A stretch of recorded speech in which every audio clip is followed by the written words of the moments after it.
16th of May, 1839. The unflinching African sun has continued to plague our expedition, making it impossible to dig until dusk. How Professor Herbert managed to find the location in these vast plains of nothingness remains a mystery to me. When I asked him about the tomb again, he told me about the legend of Tin Hanan, the mother of us all. An interesting story in its own right, but I can't help feeling there's more. Later that evening, we uncovered a passage beneath the dunes leading to a sand-covered stone structure. The professor was confident it was the tomb we sought and ordered the others to clear the way late into the dark, cold night. Tomorrow, I shall lead the men into the ancient structure, hoping to reach the burial chamber. No matter what the professor is keeping from me, the dig should yield something interesting to take back to London and the British Museum.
"17th of May, 1839.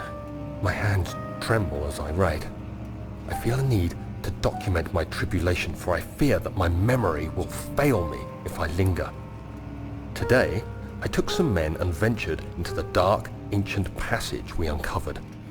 Our torches burned faintly in the murky air as we slowly made our way underground. The men were superstitious and fearful. They argued loudly, and I felt their strange language getting to me. I mustered my strength and yelled at them to continue down the slopes and broken steps. The crudely carved passage confused me. It looked much older than the 4th century structure we had expected. The twisting path emerged into a great antechamber. The walls were lined with statues unlike any I'd ever seen. Despite their unearthly quality, I felt a strange familiarity toward them, which haunts me still. At the far end of the chamber, a great slab of stone sealed off whatever lay ahead. I gave the order to raise it, and as I pushed through the narrow space, the heavy stone suddenly dropped, sealing me inside. I was trapped.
castle is old and hasn't been tended to for centuries.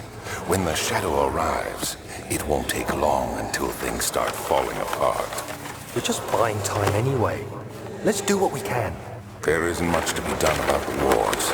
We should reinforce weak structures. The ground will tremble and there's a risk everything will cave in on us, especially downstairs. Here, and there. Let's get the servants working on it.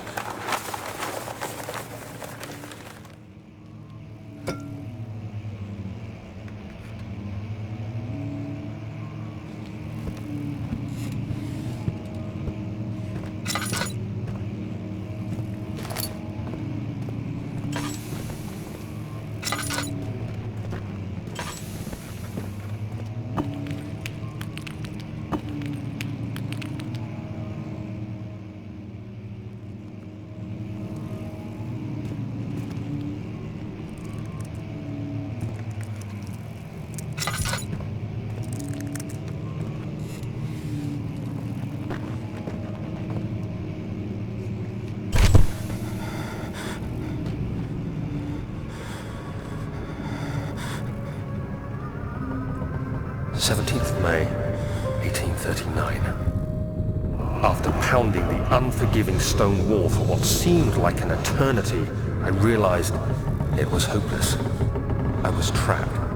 I fell to the ground, gasping for air, trying to focus. That's when I saw a faint blue shimmer. My weakened body was heavy to carry, but I managed to push myself toward the enchanting light. It was waiting for me. Enclosed in dark nothingness, I felt myself drawn to the mystic light.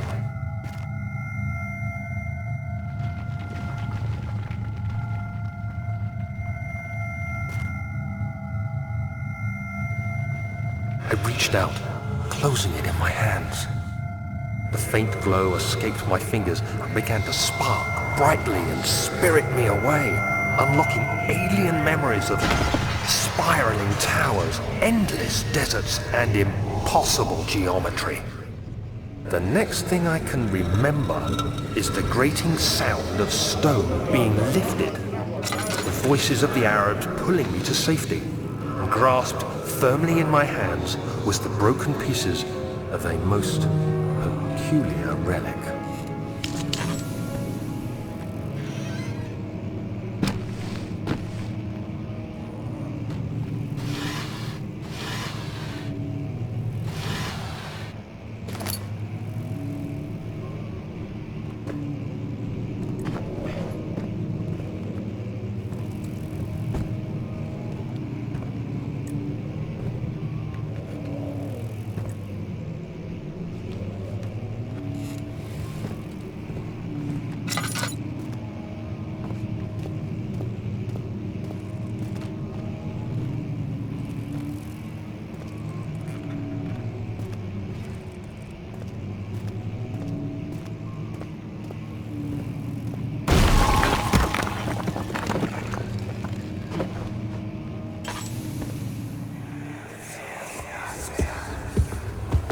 You have to be swift when you activate the first one. You hear that? If it stops, you'll have to start over. Isn't all this a bit excessive? You can never be too careful, Daniel.